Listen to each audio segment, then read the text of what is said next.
Hey, welcome back to the security track. It is a very popular talk. Again, you can't block the doorways. You can't sit in the aisle. Sorry. You can live stream though. We can't get started with people in the aisle. It's a fire hazard. Sorry.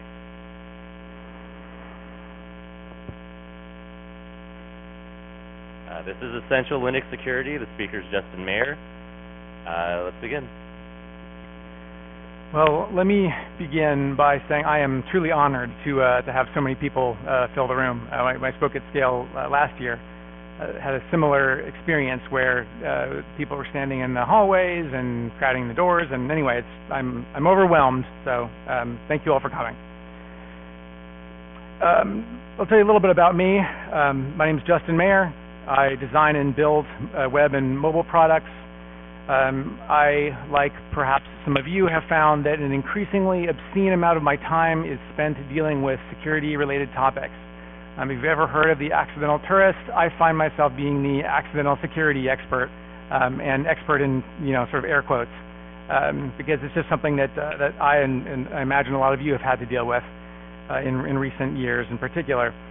I'm trying to, put together some of these things into a solution for solving some of the issues that I'm about to highlight.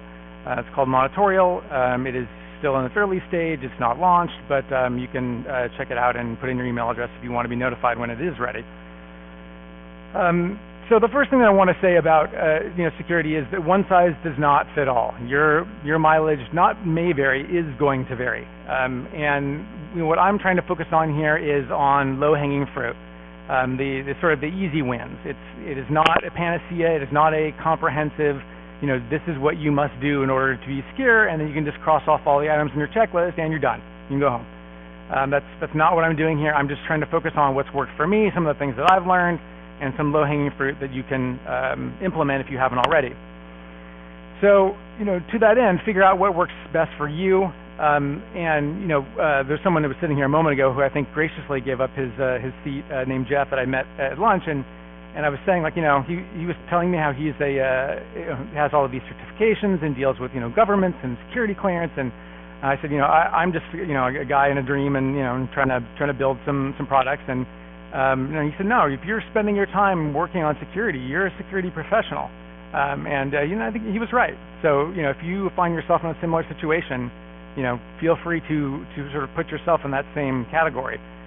So if there's a few things that I'm going to sort of try to hit home today, it's these things. Security is hard, security is boring, security is important, and is changing all the time.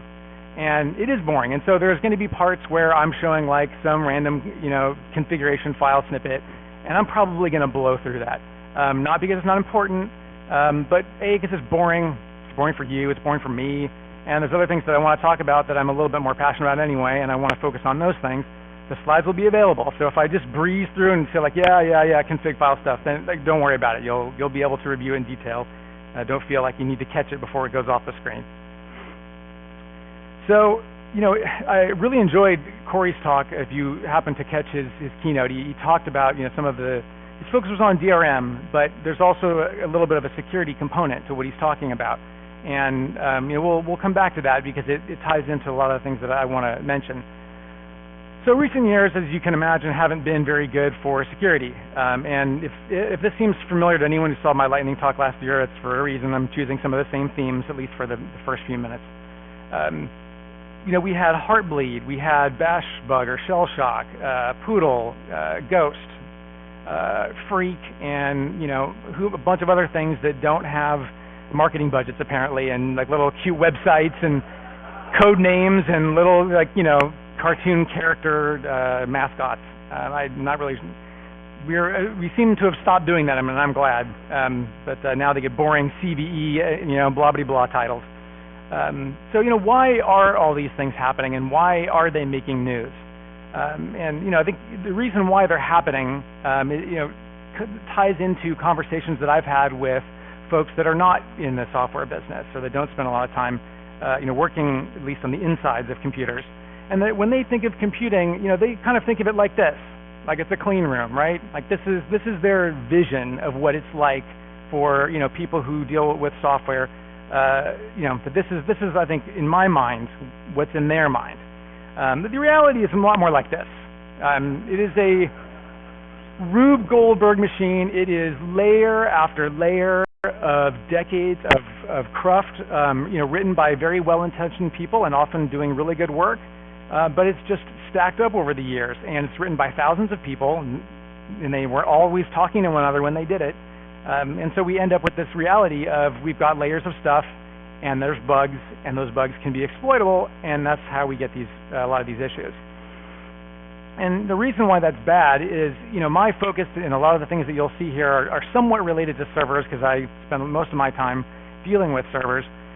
But it's also, some of these things are also applicable to desktops, and they're going to become increasingly applicable to the Internet of Things. And this is what I was talking about in terms of tying it back to Corey's talk, because, when you have light bulbs and thermometers of, unknown provenance, and other things that we're putting our bodies into, whether it's a car or we're putting into our bodies, as Corey pointed out, then you now have the entire operating systems either around your body or in your body, and when there are security problems, these are obviously going to cause some very big outcomes and serious outcomes, and it's going to impact us in some way or another, whether you work on software or not. So that's just something that I wanted to highlight.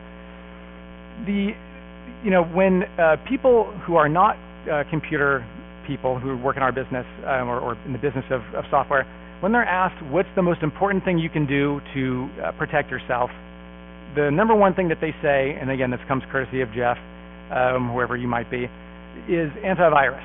Antivirus software is what someone who doesn't develop software believes is the number one thing. When you poll people who deal with software, the number one thing they come up with is automatic security updates.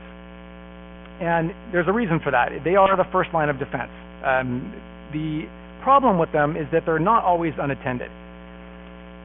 If you remember the days of physical servers, and you would kind of it would arrive and you'd slot in your RAM and put in your CPU and your drives, and at the end of all that you had this plastic disk and you put it in there and you install your operating system, and as part of that process you would be asked a series of questions. What's your username? What's your password? Do you want to you do DHCP networking? Do you want to set up it yourself?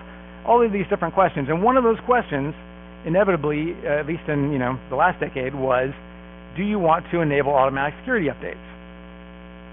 That's great, but there's been this shift from physical servers to virtual private servers, and so that whole process, if you are dealing with VPSs, is not really all that common anymore. I'm not sure that I've ever really seen one. You're given an image, and that image contains a pre-installed operating system, and you're just given a root prompt, and it's up to you at that point to do whatever configuration you want to do. And so if you don't know that security updates are not enabled, and you're sort of used to that, say, being the default on a desktop environment, and you think that that's what you're getting when you get that prompt, you're in for a rather rude awakening. So, and it's sane to do that, right? I mean, it makes sense that someone might not want automatic security updates to occur. If you're the type of person, it sort of violates the principle of least astonishment. You don't want this update to occur and have it knock some important service of yours offline if you don't know that that's what's going on. So it's safer, some would argue, to not include it by default. Others would argue, actually, if it means that people aren't enabling them, maybe it's not safer.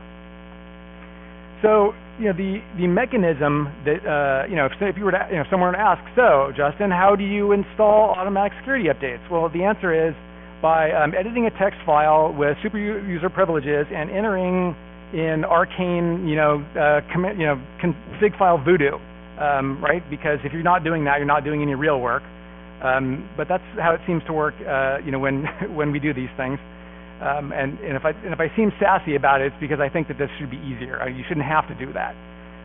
So a lot of the examples that I'll show, by the way, will be either Debian on the OS side or Nginx on the web server side, because those are the things that I use the most. If your particular distro isn't featured here, my apologies. I'm sure you can extrapolate and kind of figure out what I'm talking about. On the Debian side, fairly easy. On the Red Hat side, also pretty easily in terms of installing the package. So, yay, we now have automatic updates, or do we? And the reason is they're now installed, but they're not enabled.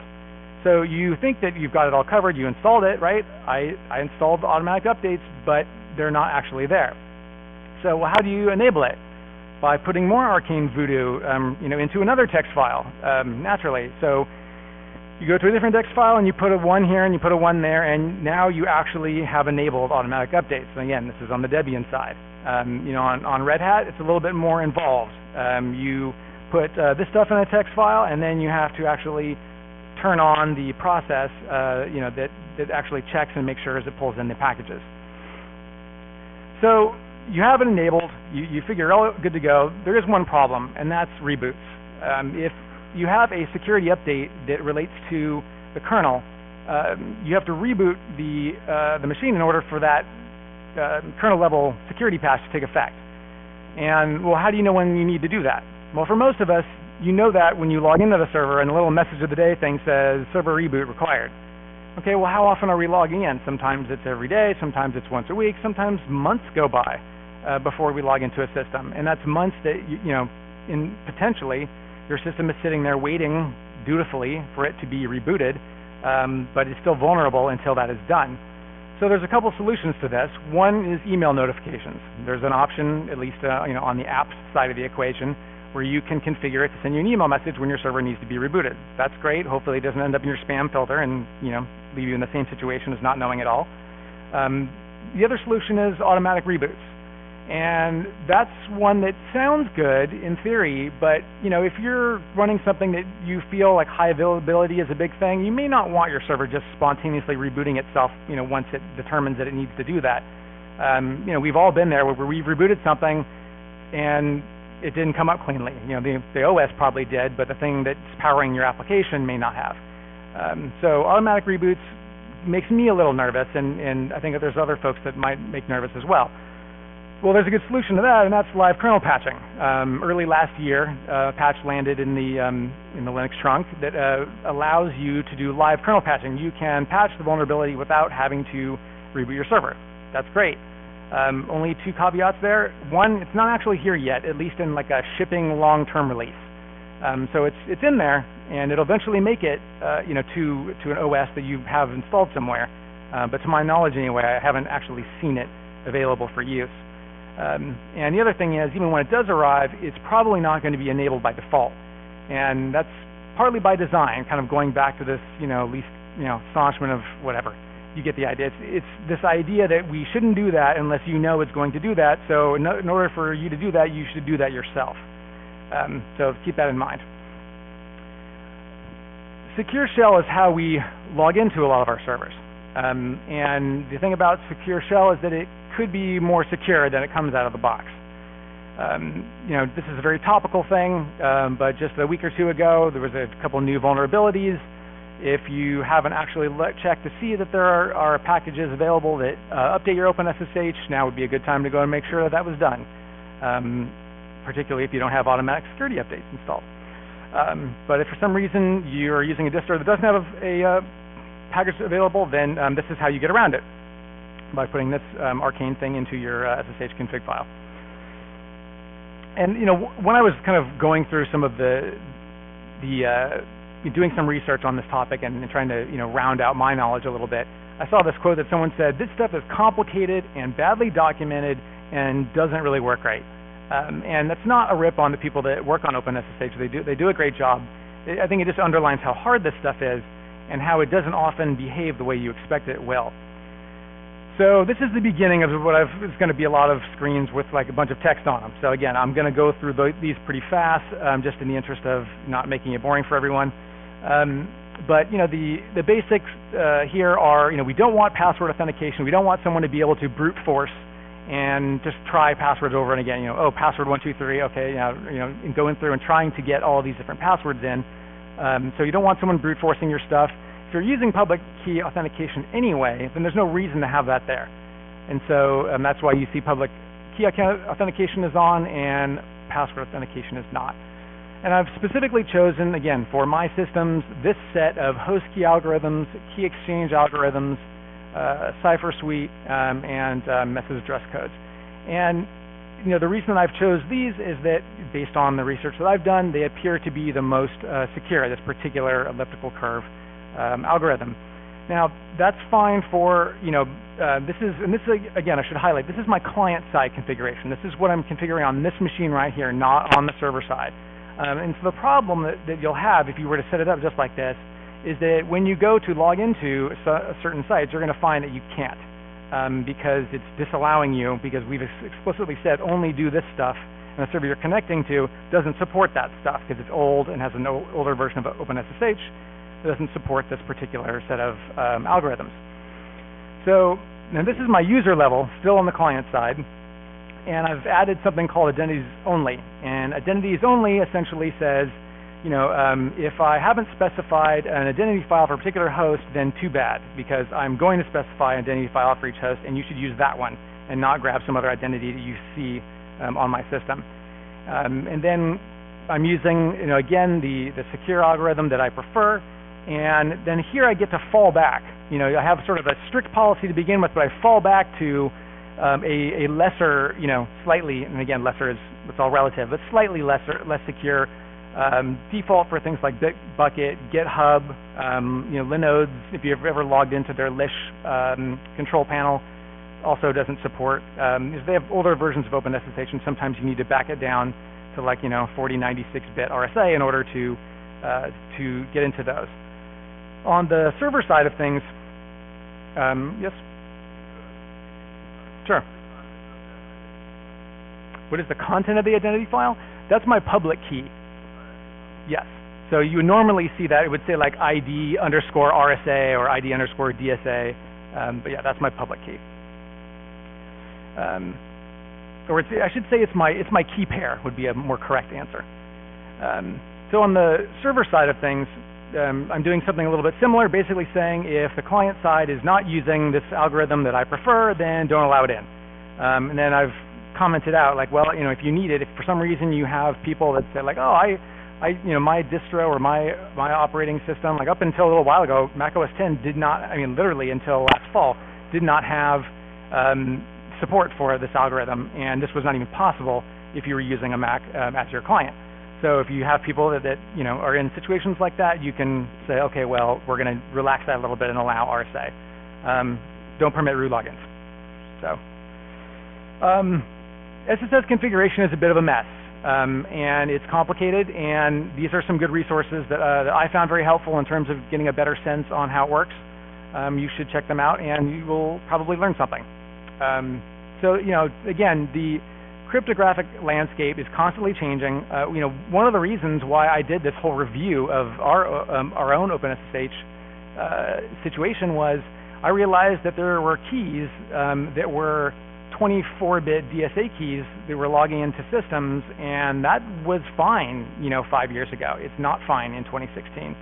And that's what I'm trying to underscore, is that these things change, and so you need to schedule periodic reviews and just make it a point of every 6 months, every year, whatever you decide is an appropriate horizon, but just make sure it happens. Don't let 5 years go by.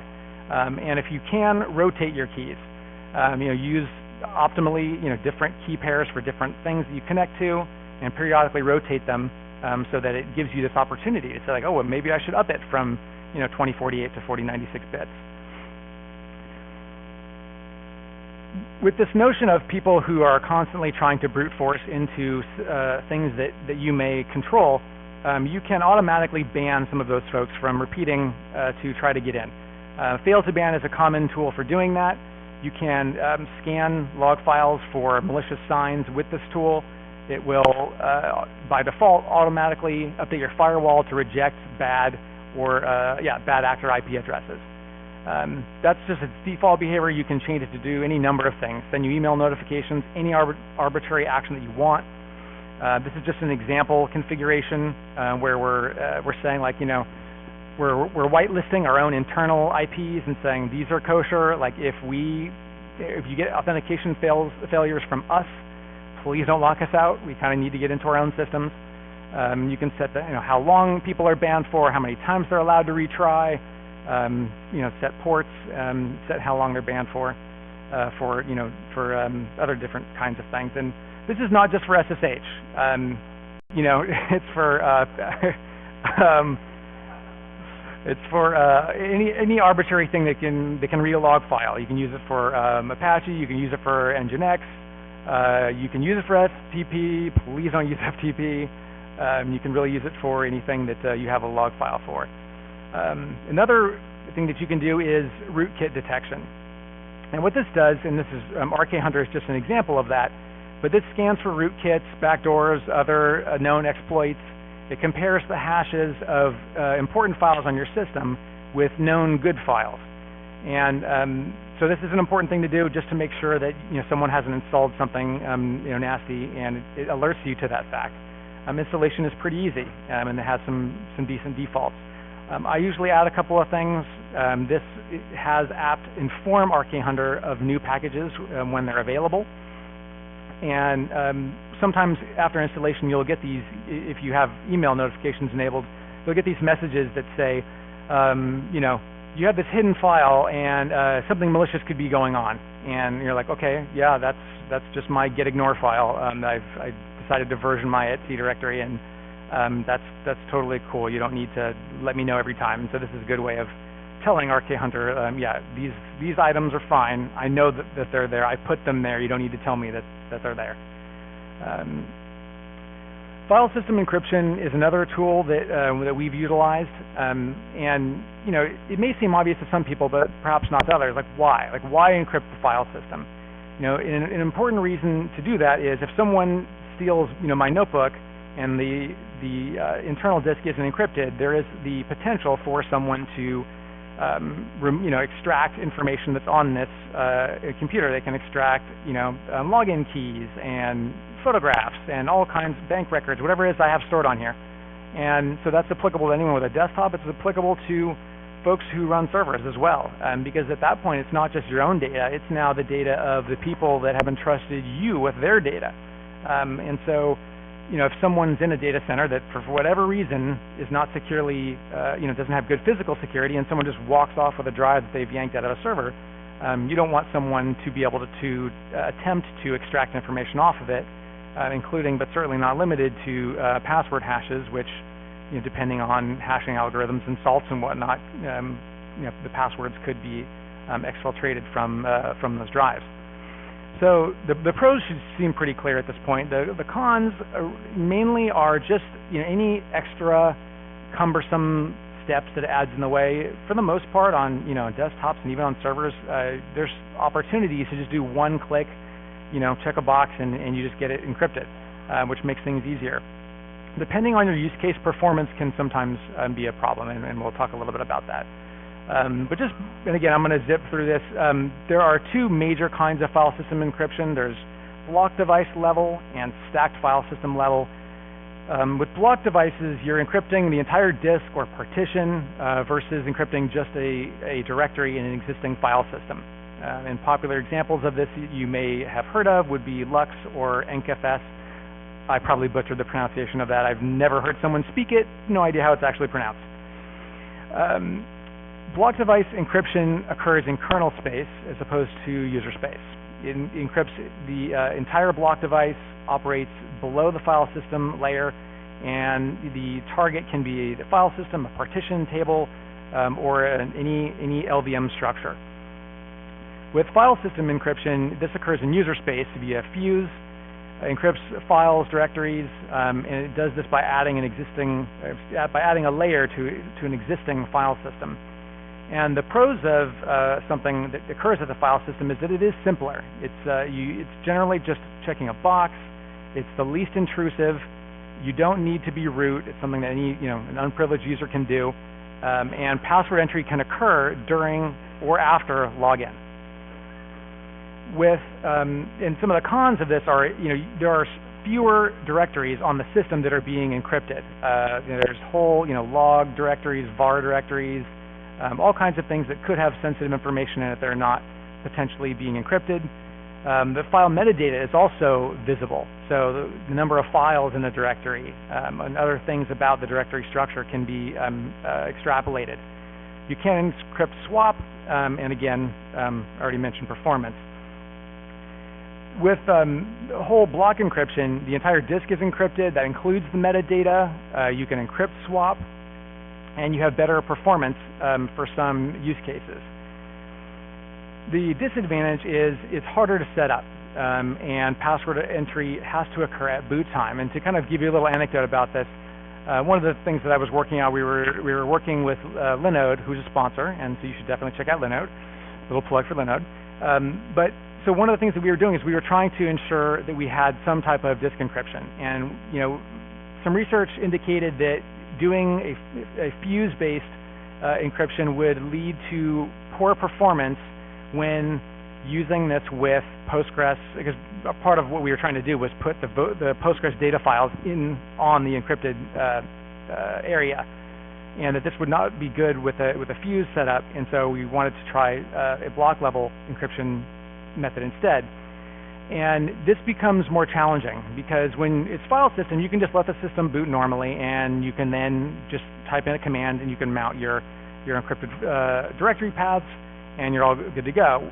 With something like this, what we had to do, we basically had to create a separate disk. The first disk boots from. The second disk, at boot time, when you're logging in via SSH into their list console, this whole stream of where the boot sequence goes, and then it prompts you for a password as part of the boot sequence.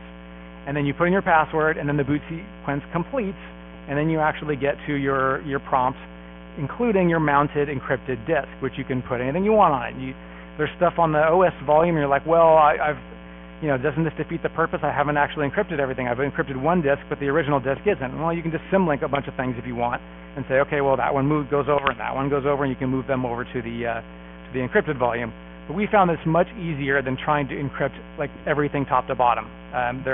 We did find an old article on how to do that for Linode. It was a mess and did not work well for us. So server disk encryption is much harder than it should be. I have this dream that someday someone will tweet at me or something and say hey, did you hear that these guys that came up with a solution where you can encrypt the whole disk, and when you need to reboot your computer, or reboot your system, you reboot it, and on reboot, it sends you, some push notification to your phone, and you use Touch ID or whatever, biometric thing you validate, and you put in your PIN or some other factor to authenticate, and it then takes that and inserts it into the boot sequence so that you can decrypt your whole disk and just continues. If someone creates this, please tell me, because I've never seen it or heard of it and would love to have it. So part of the reason that I went a little bit fast is because I wanted to talk about web security, because this is my favorite of all the different topics. And the reason why is that it moves very fast. It's something that we all use every day, and there's just a lot of moving parts, and it's constantly changing. And it's not just about the web. I talk to people when I talk about web security, and they say, "Oh, I'm a back-end developer, I don't need to know about that stuff." I'm like, "Do you build REST APIs?" "Yeah." "Okay, well then you're dealing with the web, so you need to understand, how some of this stuff works." And that's an important thing to remember. So I did a little experiment leading up to this talk today, and I went through my banks and my health insurance company and a bunch of other places as well, and I just kind of highlighted some of them. And I thought, okay, well, I'm going to go through one subset, right? I'm not going to say, I can't evaluate the entire web stack, everything they're doing. I can't even see everything they're doing, right? But I can see some things that they're doing. I can inspect headers. I can see what things they're doing, what they're not doing. And I decided to give them letter grades based on what I found. And sorry that the type is a little small. If you can't see it, all of my banks got a D-. My health insurance company got a D, and a very popular e-commerce site got a D-. And the reason that I mention this is this makes me sad. This is where my financial records are. This is where my retirement accounts are. This is where all my medical records are. This is if you were to say, this is the most important information about me, this is it. And they're not doing what I believe to be an adequate job. Now, and these are not like a guy in a room, with a dream and sitting in his apartment, trying to build the next, Silicon Valley unicorn.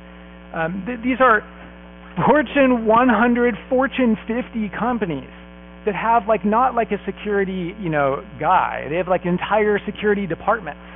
And if this is the best that they can do, the bottom line, the thing I really want to underline, on this particular topic is, I want us to do better. And if you work on a product, if you do anything that relates to security in general, but particularly the web, I have said and will continue to say that security is hard, but some of this stuff, there is low-hanging fruit. And when you're not reaching up and grabbing the low-hanging fruit, like, you're letting people down. And I don't mean that like in a like wah wah kind of way. I mean, like, I want it to be uplifting. I want to inspire you to be like, we can do better than this, for ourselves, for our users, for our families. Think of the children. So, the way that we do this, again, the first step is to HTTPS all the things. This provides confidentiality for the person, who's connecting to the web server. It provides integrity, so you know that at least you have some reasonable, reliance on the fact that your connection is not being, there's no man-in-the-middle attack and someone's impersonating the web server instead. And identity, so that you can authenticate that you are who you say you are, and that the website can authenticate that it is who it says it is. If you want to have a bad day, provision and deploy a TLS certificate. I'm going to use TLS or instead of SSL, but the terms are, I'm not. That's a whole semantic thing I'm not going to get into. But and some of you may be thinking, like, what are you talking about? I do this all the time. It's easy. Just go to registrar, put in CSR, and I'm going to try to do it really fast, go through what I had to do 2 days ago for some server. It was totally not even a live production thing. It was just like a fallback certificate, basically. But I needed an actual signed CA cert for it. So you go into your server. You in this particular case couldn't find the CSR. I'm going to blame someone else for that. Clearly it wasn't me. I would never have done that. And so generated new key, new CSR, which is a certificate signing request. Copy and paste that, go to the registrar, paste that into their web form, put in my credit card, and then they have a new thing now where they ask you for some certain information. They needed a phone number. Like, okay, well, that's new. And then they wanted some other information so they could do this automated thing, comparing it against I don't know what, to determine whether they needed to do like a secondary check. So I guess that's a good step, so I shouldn't complain. But it was very cumbersome, and that's just that part. You complete the purchase, and then you get an email that says, okay, well, your purchase is done. Now you need to wait. And why do you need to wait? Well, because depending on what authentication mechanism you chose, it's either email, where they're sending you a message to administrator@yourdomain.com. And you're like, okay, well, I don't even have that set up. Do I have that set up? Can I create an alias for that easily? Can I test it and make sure that we actually can receive mail on that? Because if I can't, then this whole thing is not going to work. And then there's also newer ones like DNS-based verification. But even then, you have to sit there and wait. Hours went by before the system finally decided, even though I chose 5-minute propagation, for this verification to occur. This was a whole afternoon. It wasn't a whole afternoon, but it was part of my afternoon I did not want to spend doing this. And so that's why I want to declare my love for Let's Encrypt. What I'm about to regale you with is Let's Encrypt, a love story. It really is. If you don't know what Let's Encrypt is, this is an effort by a number of organizations to try to provide free, easy, automated TLS certificate provisioning. And it is, it's still very new, it's still immature, but the things that they've accomplished in a short amount of time are really nothing short of remarkable. I could not be more impressed. The mechanics of how it works in stark contrast to how it works in the steps I just indicated. There's a few different authentication methods. You can authenticate via Apache or Nginx if you already have one of those web servers running. You can instead authenticate via a standalone web server that it spawns briefly in order to do its authentication. You can put a file in the root of your web server, and it can authenticate based on what you put in there. Yes, you do indeed control this. You can do it manually, which I've never done. And as of literally a few days ago, they just put into production DNS-based authentication. And, well, why is that important? Well, up until now, I've been using standalone because for me that was the easiest. and partially because I use Nginx and their Nginx stuff is kind of experimental, and they say that quite straightforwardly. And the issue with standalone is that it has to authenticate on either port 80 or 443. Well, if you've got a web server running on those ports, you have to take your web server down in order to authenticate via standalone and then bring it up again. Now, I do this via Ansible, so it's all automated, and it occurs very fast. You know, takes Nginx down, provisions the certificate, brings it right back up again. I mentioned this to one of my colleagues, and he's like, "That's terrible. Why would you ever want to do that?" I'm like, "Well, it's only like a few seconds that it's down. It couldn't be more than 10." And he's like, "I don't want my server going down for 10 minutes, or excuse me, 10 seconds." You know, people have to decide whether that's acceptable or not. You know, for me, you know, for justinmayer.com, it's probably fine. You know, if you're going to lose, you know, $4 million in those 10 seconds, probably not fine. So, you know, but DNS-based authentication gives you the opportunity to authenticate via a DNS record. You can just reload your web server instead of restarting it, and at that point, you should have zero downtime. So installation is easy. There's packages available for a bunch of different distros. It's at least available for Debian, Fedora, FreeBSD, I forget some of the others. But if for some reason it's not supported on your OS of choice, you can clone it, run their auto script, which will automatically install a bunch of things. And in terms of the actual provisioning and the invocation of Let's Encrypt, this is just an example of how you can tell it, you know, hey, I need a certificate. Here's my email address. Here's the domain or domains, because you can do in one request, you can say I want it for, you know, www. I want it for monitorial.com. I also want it for api.monitorial.com. You can do all those in one request. On the web server configuration side, the only thing that you have to do here is just it's a different location by default, and you can configure this via the aforementioned provisioning invocation. You can say, well, actually, I don't want you to put the certificate and the place where the certificate and key, because it generates its own. You're not generating a key; it's doing all of that. So I want you to put it somewhere else. You can do that. For me, it raises permissions and other issues that are just thorny, and I don't want to deal with them. So I let them put it in its own location, and so I just adjust that on the web server side. And this is again for Nginx, but I'm just pointing them saying this is where my cert is, this is where my key is.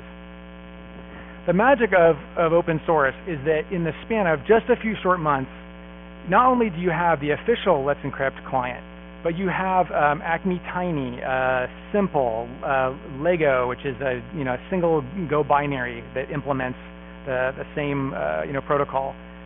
There's all of these different open source tools and alternatives, so you don't have to use. If you don't like the one that they ship, great. Either use one of these, write your own. It's all the specs completely open, and that's just in a few months. I mean, imagine the kind of infrastructure, the kind of ecosystem that's going to rise up and grow around Let's Encrypt. I mean, we're just looking at the tip of the iceberg, and for me, it's really, really exciting. So I want to talk a little bit about some of this low-hanging fruit that I mentioned. Obviously, getting HTTPS is a good first step. It's a very important, some would argue, a necessary step. And then some of these others are very simple things to do because they're generally just a single header that you add at the web server level. And again, doesn't mean that it's a panacea that because you've added that, your stuff's secure and you can go home. It just means like it's something you can do to make things better with a tiny modicum of effort. In terms of, in terms of what actually strict transport security is, it's basically the server telling the browser, like, we only do HTTPS here. And, you don't need to even try to connect to us via HTTP because it's not going to work. And I'm including a link here so you can get more, so you can find out more about it because I don't have the time to go into it. The implementation is easy. It's simply one line, and really all you're saying is this site implements and demands strict transport security, and it is valid for 6 months. So for 6 months, don't even bother, finding out whether we've changed our policy because it hasn't. And we want to include subdomains so that any other subdomains that we have are covered under that same policy. It's not the only HTTP header that you can add, and again, offer a decent amount of extra security with just adding a line. And it's not even like it's a custom line for the particular thing you're doing. Like this is like a global copy paste across not just everything you do, but everything the whole planet does. And I'm generalizing. But what I'm saying is you don't have to customize this by and large for what you're doing. I mean, you should make sure that what I'm saying is true and that you actually don't. But by and large, there are some sane defaults you can do without having to figure out, specifically what it all does, which you should still do. So, some of those things are here that has to do with frames and cross-site scripting. Other easy wins have to do with the SSL session cache, the timeout for that cache, which protocols are accepted.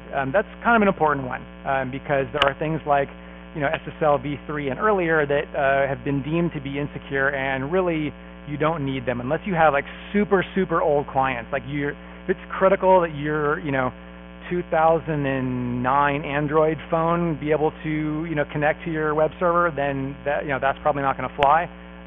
But make your decisions and act accordingly in terms of what you allow and what you don't. I also generate my own Diffie-Hellman parameters. So that's something that you can do. I do mine with the 496 bit length just because it makes me sleep a little bit better at night.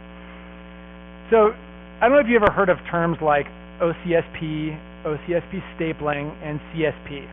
These things all sound similar and they're kind of confusing. At least it took me a while to kind of wrangle out which one meant what. The original name was Online Certificate Status Protocol. And at some point they figured out, like, actually this wasn't fully baked. It was introducing a bit of latency and performance issues into the request response cycle. And so they said, okay, well, what if we, stapled a timestamped CA-signed response to the initial TLS handshake, which for some of you is going to sound like a bunch of gobbledygook. But the new version is formally known as the TLS Certificate Status Request. And again, this is something that's relatively simple to implement. You turn on stapling, you set resolvers if you want. You don't have to set resolvers. If you don't set resolvers, it'll just default to whatever resolvers your system uses. In this particular case, I've set it up to use Google's DNS servers because I totally trust them. And no sarcasm at all. So, and then down at the bottom here we have the certificate chain. So, what this is doing is this is just a chain of your certificate authority certificates, letting them know that these are the trusted ones. Content security policy, totally different, even though it's abbreviated as CSP than OCSP. Not confusing, clearly. CSP is hard, and what it essentially does is it whitelists scripts, CSS, images, fonts, and other things. But those are sort of the main ones. There are other things beyond those. And what you do is you go through and you say, well, what does our site use? It uses this stuff. What does our app use? It uses these things. Everything else gets blocked. And that includes inline scripts, inline CSS. Now, inline scripts and CSS are handy. Sometimes it's really easy to just throw a little something right into your HTML instead of having to be like, okay, I'm going to reference this external file for 3 lines of code. But it's an important thing for security reasons.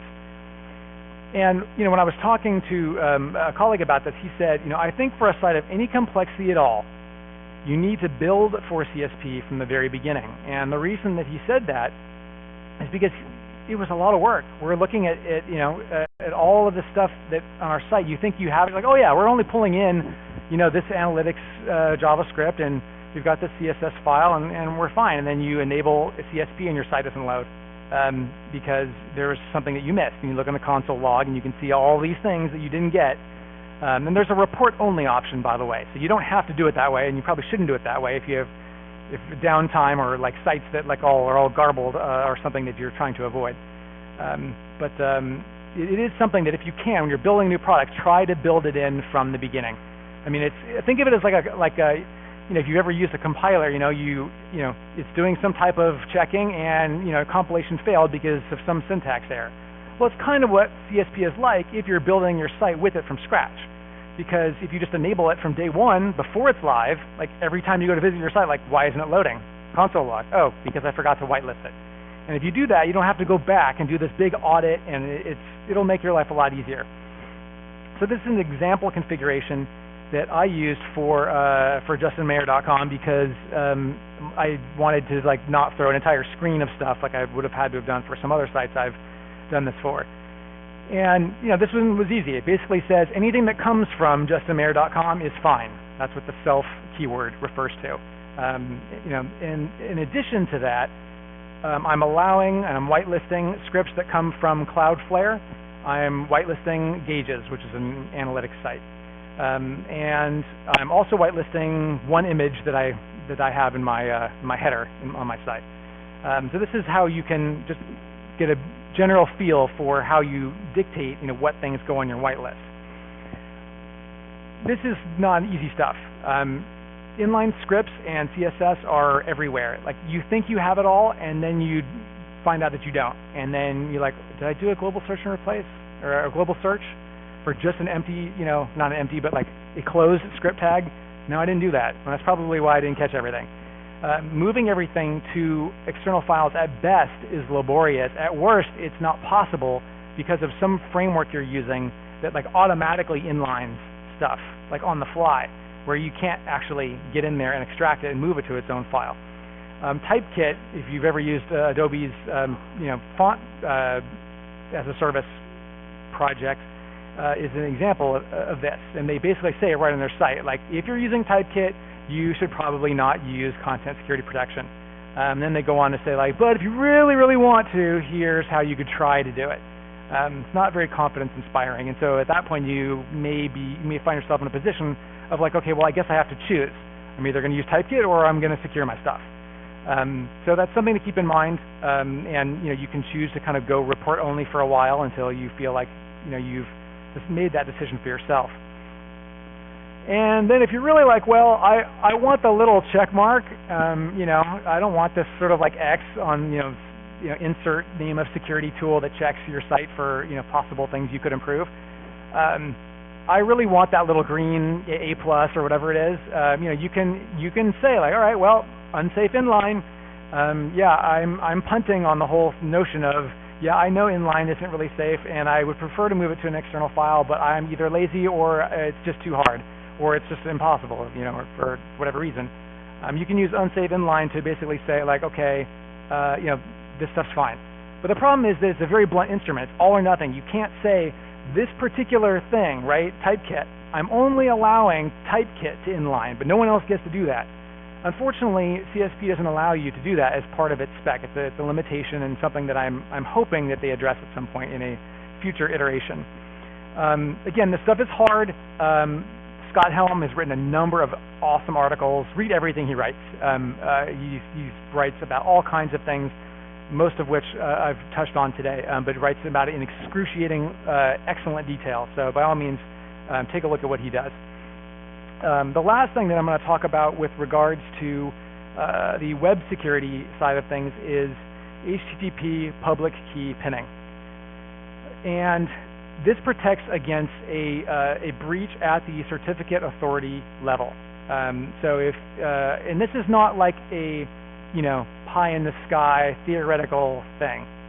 There have been cases like DigiNotar, if that's how it's pronounced, and others that have been breached. And if you actually make all your way up to the root key, you now have the ability to issue certificates for any domain on the planet, and it will be recognized as valid. So, if you're, you probably as a consumer don't want to log into your bank and think that it's your bank and be putting in your login credentials to what you think is your bank when it's actually not. Probably not something any of us would want. And, the thing is with public key pinning is that when I originally looked at it, I'm like, okay, I'm coming off the heels of dealing with CSP. I'm like, okay, what's next on my checklist? And it just felt like it was. I'm just throwing up my hands. This is just way beyond the level of stuff I have the time I just want to build my stuff, right? I want to work on my product. I don't want to do this stuff. And so, but I dug a little deeper into it.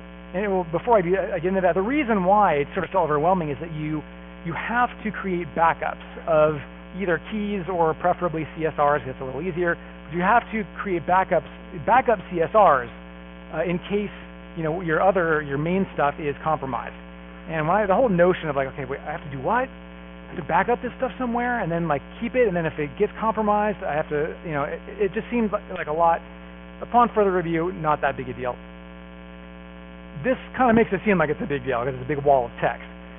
But essentially, just to sort of summarize what's going on here, is we are generating two backup key and CSR pairs, and as part of that process, down here, we're going to hash our existing certificate and both of our backup CSRs.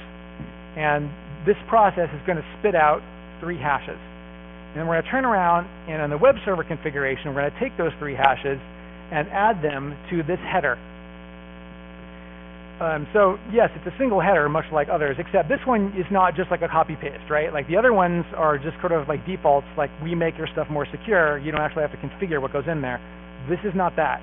This is, you have to do stuff and then take hashes of that stuff and put it in there, and then also keep backups of those backup CSRs.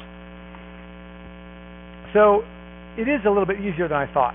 However, my love affair with Let's Encrypt makes it hard for me to sort of bring on public key pinning, because what Let's Encrypt does is it uses a shorter expiration length or validity length of, I think it's 3 months.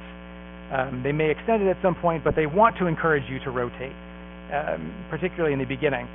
And as part of that, it means that they're generating the key pair every 3 months. So it means you'd have to go through that process that I just showed every 3 months.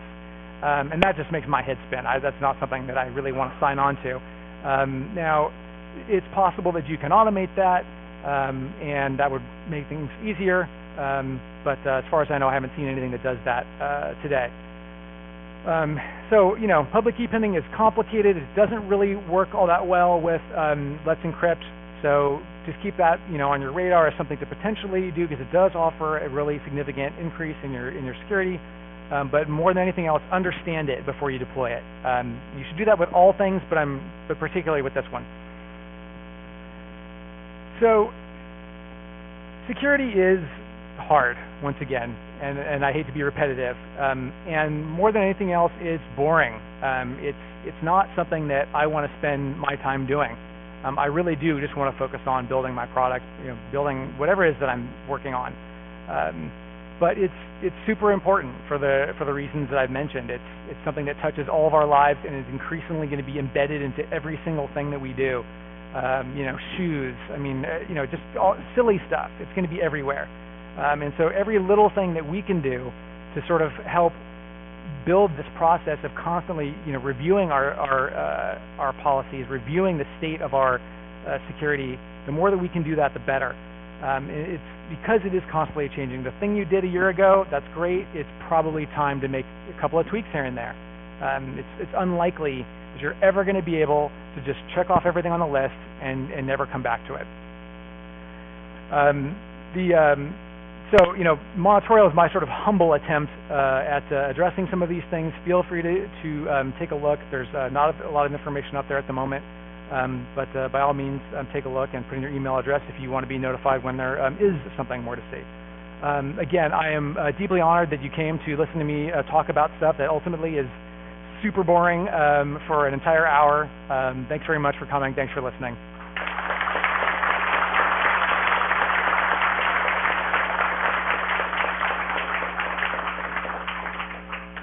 And by all means, if you have any questions, comments, feedback, I'm here. Come on up. I'd love to talk to you.